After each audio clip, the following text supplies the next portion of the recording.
आणि या व्यायामशाळेचा सगळ्यात छोटा खेळाडू प्रेस हँडस्टँड करतोय, त्याने उत्कृष्ट संच सादर करतोय। उपस्थितांनी टाळ्यांच्या गजरामध्ये त्याचं अभिनंदन करायचं आहे। इतक्या छोट्या वयात खूप छान संच सहजरित्या तो सादर करण्याचा प्रयत्न करतोय।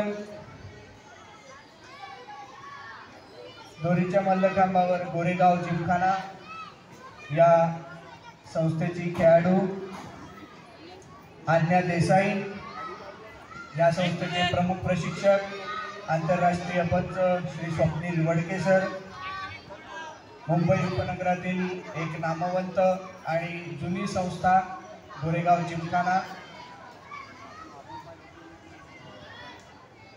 साने गुरुजी आरोग्य मंदिर गर्ल्सचे पॉइंट्स खालीलप्रमाणे: काव्या गेट्स 7.40, राजस गेट्स 7.45, आर्या गेट्स 7.30।